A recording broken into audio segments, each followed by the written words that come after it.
लेकिन यार एपिसोड में आगे जाने से पहले बात करते हैं थोड़े गिव अवे की। तो यार मैंने कल की स्ट्रीम में चीज़ प्रॉमिस करी थी कि अब से कहीं ना कहीं जो बड़े मैचेज होंगे उसमें हम गिव अवे रखेंगे। और सेम ईयर यहाँ पे मैंने शर्त रखी थी कि जितने गोल इस मैच में रोनाल्डो स्कोर करेगा उतनी जर्सीज का हम यहाँ पे गिव अवे करेंगे। तो 2 गोल स्कोर किए यानी कि 2 जर्सीज का हम यहाँ पे गिव अवे करने वाले हैं। अब रूल्स यार सिंपल हैं, आपको चैनल को सब्सक्राइब करना है और आपको कमेंट सेक्शन में कुछ भी कमेंट करना है और उसी के बाद हम यहाँ पे डेफिनेटली एलिजिबल हो जाओगे पार्टिसिपेट करने के लिए। और इतना करने के बाद ही यहाँ पर हम 24 घंटे के अंदर इस गिव अवे का रिजल्ट कर देंगे। या 2 जर्सीज हैं तो डेफिनेटली हम 2 गिव अवे करने वाले हैं। तो आपको इस गिव अवे से यहाँ पे हम 2 विनर करेंगे। अब देखो यार, इसका हमेशा की तरह इसका जो रिजल्ट होगा वो मेरे इंस्टाग्राम के हैंडल पे उसका मैं अनाउंस कर दूंगा। तो डू मेक श्योर कि आप मेरे इंस्टाग्राम पे मेरे को फॉलो करें, लिंक मैं पिन कमेंट में डाल दूंगा। लेकिन अब बात करते हैं यहाँ पे कंट्रोवर्शियल गोल की। और इस चीज़ को मैंने इन डेप्थ ब्रेकडाउन में इसलिए नहीं डाला क्योंकि फिर यार वहाँ पे वाइब खराब हो जाती है और वहाँ पे जो रिदम होता है ना उस रिदम में नहीं बात कर पाते। तो इसलिए मैं यहाँ पे उसको इन डेप्थ ब्रेकडाउन से पहले ही मैं यहाँ पे उस पर बात करना चाहता हूँ। अब देखो यार, इस कंट्रोवर्शियल गोल के रिगार्डिंग ना दो परसेप्शन है, United perception and Arsenal perception. और उसके बाद मैं आपको अपना एक छोटा सा ओपिनियन दूंगा। अब यूनाइटेड परसेप्शन की बात करें तो वो यार यहाँ पे ये एलिज करते हैं कि ऐसा नहीं था कि कॉर्नर लेने के बाद एमिले स्मिथ रोवे शॉट लेने के बाद यहाँ पे डेविड दिया ग्राउंड पे थे। उन्होंने कहा कि कॉर्नर लेने के जस्ट बाद यहाँ पे डेविड दिया ग्राउंड पे थे एंड उसको पता भी नहीं था कि एमिले स्मिथ रोवे यहाँ पे शॉट लेने वाला है और वो चीज़ गोल में जाएगी। और इस चीज़ से कहीं ना कहीं उन्होंने कहा it was a matter of injury concern. और जब मैटर ऑफ इंजरी कंसर्न होता है तो आपने चीज़ देखी भी होगी कि बॉल हमेशा जब भी मिडफील्ड में होती है कहीं और होती है ग्राउंड में, तो जो सामने वाली टीम होती है वो हमेशा एक्सपेक्ट करती है कि जिस टीम के पास यहाँ पे पोजीशन है वो बॉल को बाहर मार दे। और ऐसा ही यहाँ पे यूनाइटेड ने आर्सेनल से एक्सपेक्ट किया था। बट क्योंकि एमिले स्मिथ रोवे ने यहाँ पे शूट ले लिया, बॉल यहाँ पे गोल में चली गई और आर्सेनल किसी भी और टीम की तरह दे वर जस्ट बीइंग अपॉर्चुनिस्टिक, तो उन्होंने यहाँ पे गोल यहाँ पे स्कोर कर दिया। अब एक चीज़ की बहुत ज़्यादा ऑफेंसिव लगी यूनाइटेड को, वो थी गोल सेलिब्रेट करना। उन्होंने कहा कि ठीक है, आपने गोल शूट मार दिया क्योंकि आपको नहीं पता था कि डेविड दिया डाउन है। आपको जब गोल मार दिया, जब गोल दे दिया रेफरी ने, वो भी अलग कंट्रोवर्शियल है, लेकिन गोल दे दिया तो उसके बाद भी क्यों सेलिब्रेट कर रहे हो यार। मतलब अगेन इट्स समथिंग, ऐसा नहीं है कि रूल में नहीं लिखा कि आप सेलिब्रेट नहीं कर सकते, but again it's just a sportsman spirit और ये एक तरीके से रिस्पेक्ट की बात होती है। लेकिन अब बात करते हैं आर्सेनल की पर्सपेक्टिव से कि उनके लिए क्यों लेजिटिमेट गोल था। उन्होंने कहा कि पहली चीज़ तो यहाँ पर फ्रेड ने इंजर कराया है और ये भी इंजर प्रूव नहीं हुआ। उन्होंने कहा कि फ्रेड ने कराया, आर्सेनल ने कोई इंजरी नहीं किया, तो हमारा तो कोई रोल नहीं है। रोल है भाई तुम्हारे आपस में गुथाई मच रही है। तो उन्होंने कहा कि यहाँ पर फ्रेड ने इंजरी किया है तो हमारा तो कोई रोल नहीं है। दूसरी चीज़ उन्होंने कहा कि अगर it was a matter of injury concern तो यहाँ पे रेफरी की विस्टल बजनी सबसे ज़्यादा ज़रूरी होती है। और देखो यार, ये है ऐसा क्योंकि देखो जैसे मैंने आपको कहा कि यहाँ पे सामने वाली टीम से बस एक्सपेक्ट कर सकते हो आप कि वो यहाँ पे बॉल को बाहर मार दे और गेम को स्टॉप कर दे। रूल में कहीं नहीं लिखा हुआ, ठीक है। यहाँ पे यूनाइटेड ने आर्सेनल से एक्सपेक्ट किया और उन्होंने एक्सपेक्टेशंस के, हमें जरूरी थोड़ी है कि यार वो एक्सपेक्टेशन आपके एक्सपेक्टेशन के हिसाब से खेलेंगे, तो उन्होंने यहाँ पे एक्सपेक्टेशन को पूरा नहीं किया और उन्होंने यहाँ पे गेम कंटिन्यू रखा and they just scored the goal. तीसरी चीज़ उन्होंने यहाँ पर ये कहा कि क्योंकि, और ये रेफरी के डिसीजन से भी कोइंसाइड करता है, क्योंकि यहाँ पे there was a matter of injury concern, लेकिन डेविड दे यहाँ पे 2 मिनट के बाद खड़े हो गए थे और इसलिए कहीं ना कहीं रेफरी ने इस चीज़ को कंटिन्यू रखा और गोल यहाँ पे दे दिया। अब इसके रिगार्डिंग मेरा ओपिनियन यहाँ पर ये बनता है कि मेरे लिए आई थिंक एक चीज़ देखो, गोल देना ना देना it was in the hands of referee, but when it is a matter of injury concern तो यार वो मैटर ऑफ इंजरी कंसर्न है। कोई बंदा यहाँ पर इट वॉज अ लेजिटिमेट, यहाँ पे पता चल रहा था कि कॉर्नर के जस्ट बाद ही डेविड ऑन द ग्राउंड है, बट ठीक है यार, गोल दे दिया। वो सब रेफरी के हाथ में कंट्रोवर्सीज होती रहती है। There was a lack of respect और वो चीज़ मेरे को सबसे ज़्यादा खराब लगी। सेलिब्रेशन आई थिंक ऐसी चीज़ है जो कि आप इजीली अवॉइड कर सकते थे। बस ठीक है, इस कंट्रोवर्सीज पर इतनी बात करेंगे, लेकिन अब बात करते हैं उन पॉइंट्स की और इन डेप्थ ब्रेकडाउन की जो कि मेरे को लगता है कि इस मैच के हाईलाइट्स थे। तो शुरू करते हैं। अब सबसे पहले बात करते हैं इस मैच के कुछ इंडिविजुअल्स की। तो पहला है फ्रेड। भाई यार, इस मैच में इसने बैड परफॉर्मेंस से गुड परफॉर्मेंस में जो ट्रांजिशन दिखाया ना, वो भाई काबिल तारीफ है। और आई थिंक जो सेकंड हाफ की परफॉर्मेंस थी उसके चलते तो भाई मैं इसको मैन ऑफ द मैच के कंटेंडर में भी जरूर रखूंगा। वैसे अलॉन्ग साइड मेरे लिए जो मैन ऑफ द मैच है वो है डेविड दे Gea और क्रिस्टियानो रोनाल्डो। वैसे डू लेट मी नो कि आपके लिए मैन ऑफ द मैच कौन है, the David they Gea the unsung legend of this United team, या फिर Cristiano Ronaldo the 800 factors shoe. Do let me know. लेकिन इसी के साथ यार अब बात करते हैं दूसरे प्लेयर की, जो है मेरे लिए मार्कस रैशफोर्ड। भाई मार्कस रैशफोर्ड का लगातार दूसरा मैच है जहाँ पे मेरे को लगता है कि जितना गंदा उसका विद द बॉल प्ले नहीं है, उससे कहीं ज़्यादा गंदा उसका यहाँ पर विदाउट द बॉल प्ले है। Yes there is no press, जो यूनाइटेड का जो सो कॉल्ड प्रेस होता है ना उसमें वो भी नहीं है। और सबसे बड़ी चीज़ है कि प्रेस एक ऐसा होता है कि आप कर रहे हो और वो सक्सेसफुल नहीं है, जो कि ब्रूनो फर्नांडिस का होता है कि वो भागता बहुत ज़्यादा है लेकिन वो प्रेस इतना सक्सेसफुल नहीं होता।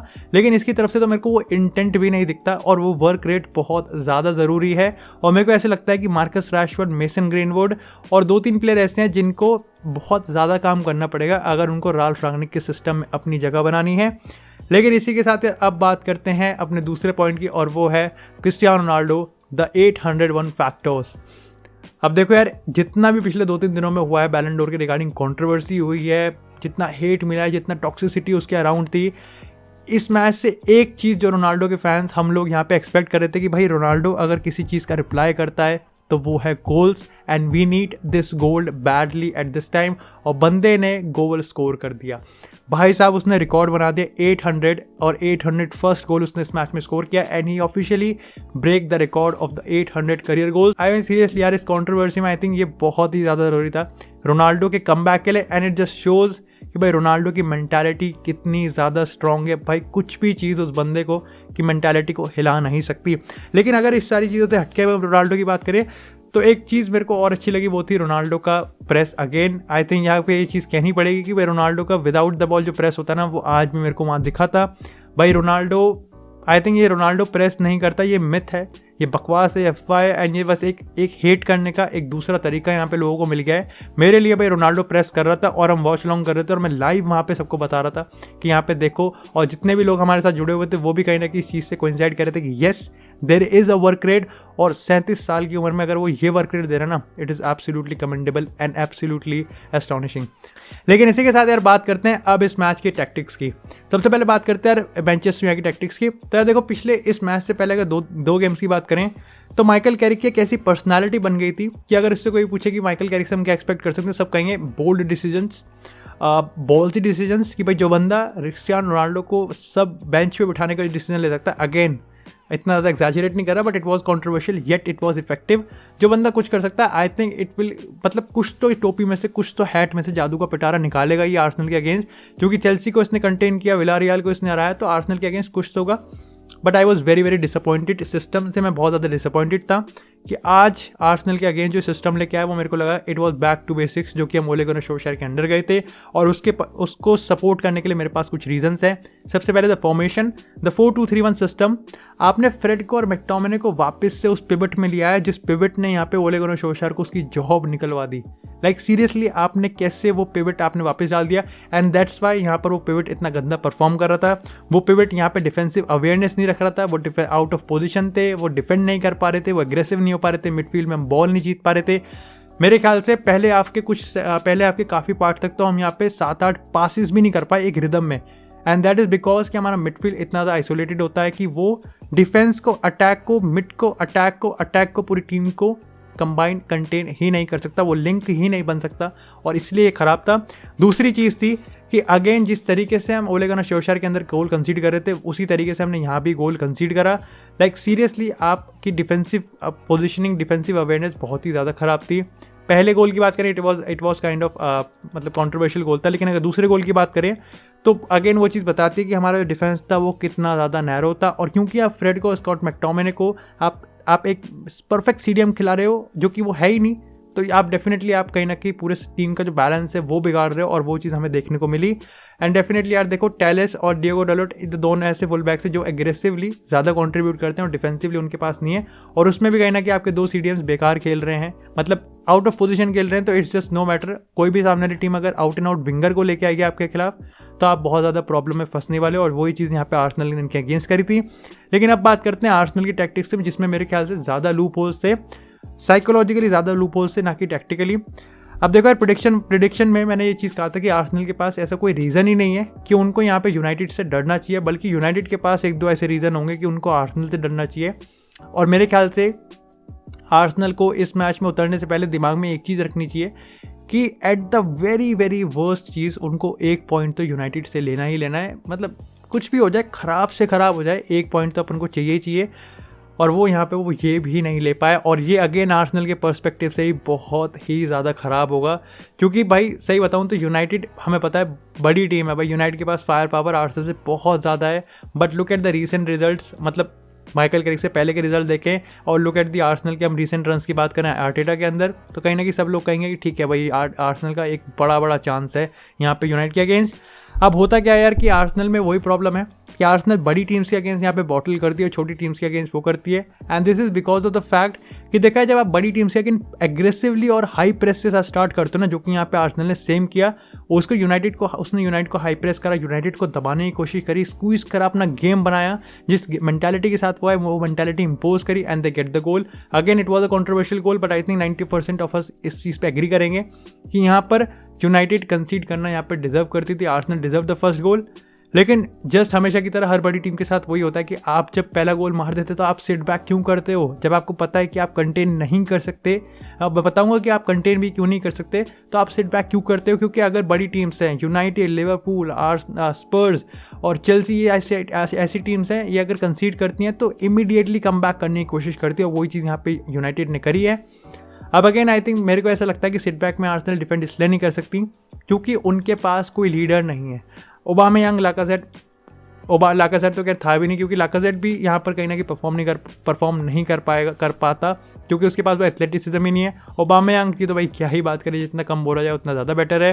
लेकिन अगर मिडफील्ड की बात करें तो यहाँ पे ग्रानिट जाका नहीं है, एंड जाका कुछ करे ना करे भाई वो लीडरशिप तो ज़रूर प्रोवाइड करता है। बेन वाइट की बात करें, गैब्रियल की बात करें, बहुत यंग टीम है, इसमें लीडरशिप नहीं है।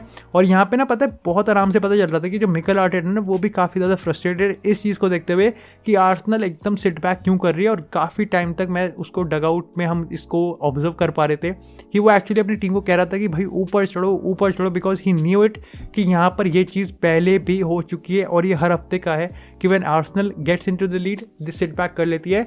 And this is kind of, जैसे हमने बात करी है कि ये चीज़ टैक्टिकल से ज़्यादा ये चीज़ मेंटालिटी हो गई है उनकी, क्योंकि लीडरशिप, उनको कंटेन करने वाला कोई नहीं, उनको उठाने वाला कोई नहीं है। ये चीज़ बहुत बड़ी दिक्कत है आर्सेनल के लिए, और ये मेरे हिसाब से आर्सेनल के पर्सपेक्टिव से ये वाला मैच बहुत बड़ा उनके लिए लूजिंग पॉइंट होने वाला है। They should have got at least 1 point in the worst case scenario against United. लेकिन अब बात करते हैं इस मैच के आखिरी पॉइंट की, जो कि है कैरिक एंड द कंक्लूजन। तो भाई इस मैच के पोस्ट मैच प्रेस कॉन्फ्रेंस में माइकल कैरिक ने ना ही सिर्फ अपने मैनेजरियल पोजीशन से रिज़ाइन कर दिया है, बल्कि उसने असिस्टेंट पोजीशन से भी रिज़ाइन कर दिया है, और उसने डिसीजन लिया कि वो इस क्लब को छोड़ के चला जाएगा। बहुत ही ज़्यादा अनएक्सपेक्टेड डिसीजन था, बट ठीक है, I think we should honour and we should respect his decision कि भाई उसने डिसीजन लिया है। He has done a fantastic job. भाई मेरे लिए आई थिंक मेरी एक्सपेक्टेशंस को उसने एक्सीड किया है, मेरे को उसने गलत प्रूव करा है। मेरे को बस इतना लग रहा था कि यहाँ पे माइकल कैरिक जो ह्यूमिलिएशन हमें मिल रहा है किसी भी मैच के मोमेंट में, हमें एक ऐसा ह्यूमिलिएशन वाला पॉइंट नहीं आना चाहिए, बट ऐसा नहीं हुआ। यहाँ की हमने विलारियल को हराया, हमने चेल्सी को कंटेन किया, और हमने आर्सेनल को डिजर्वेटली हरा ही दिया। तो मेरे लिए भाई उस बंदे ने बढ़िया काम करा है। और फाइनली आई थिंक मेरे को लगता है कि भाई डैरेन फ्लेचर, भाई तू टेक्निकल डायरेक्टर है तो अपने काम पे वापस लौट। Dugout is not your place, dugout technical directors के लिए काम नहीं होता। Ralf Rangnick and his assistant let them do their work. लेकिन इसी के साथ बात करते हैं कंक्लूजन की, तो भाई ये बहुत बड़े पॉइंट्स थे हमारे लिए। ये 3 पॉइंट्स बहुत ज़्यादा बड़े थे, 2 रीजंस की वजह से। सबसे पहले तो अब हम पॉइंट टेबल में उस पोजीशन पे आ चुके हैं जहाँ पे top 4 is a realistic approach, बहुत ज़्यादा रियलिस्टिक अप्रोच। और मैं तो कहूँगा कि हम 4th क्यों 3rd पोजीशंस को भी यहाँ पे टारगेट कर सकते हैं। और दूसरी चीज़ ये थी, मतलब पहली चीज़ का दूसरा पॉइंट ये है कि मैं हमेशा कहता हूँ कि चीज़ें इतनी ख़राब नहीं होनी चाहिए कि राल्फ रागनिक उस चीज़ को इम्प्रूव भी ना कर पाए। और ये चीज़ यहाँ पे मेरे को लगता है कि राल्फ रागनिक अब कहीं ना कहीं बेटर पोजीशन में इस टीम को हैंडल करेगा। और दूसरी चीज़ मेरे हिसाब से कि अब जो इसके बाद हमारे प्रीमियर लीग के मैचेस आने वाले ना, वो यार काफ़ी ज़्यादा comparatively I think I will say कि लेस फाइटिंग हो गए। मतलब कोई इजी तो नहीं होगा, लेकिन जिस तरीके से हम जिस पे 2 महीने से पैच में है उससे तो कहीं ना कहीं थोड़े से यहाँ पे हमको कंपेरेटिवली ईजी मिलेंगे। और ऐसे में इस मोमेंटम के साथ, इस स्पिरिट के साथ और इस फॉर्म के साथ हम बहुत कुछ कर सकते हैं। और मेरे ख्याल से अब हमें सिर्फ एक चीज़ चाहिए और वो है कंसिस्टेंसी।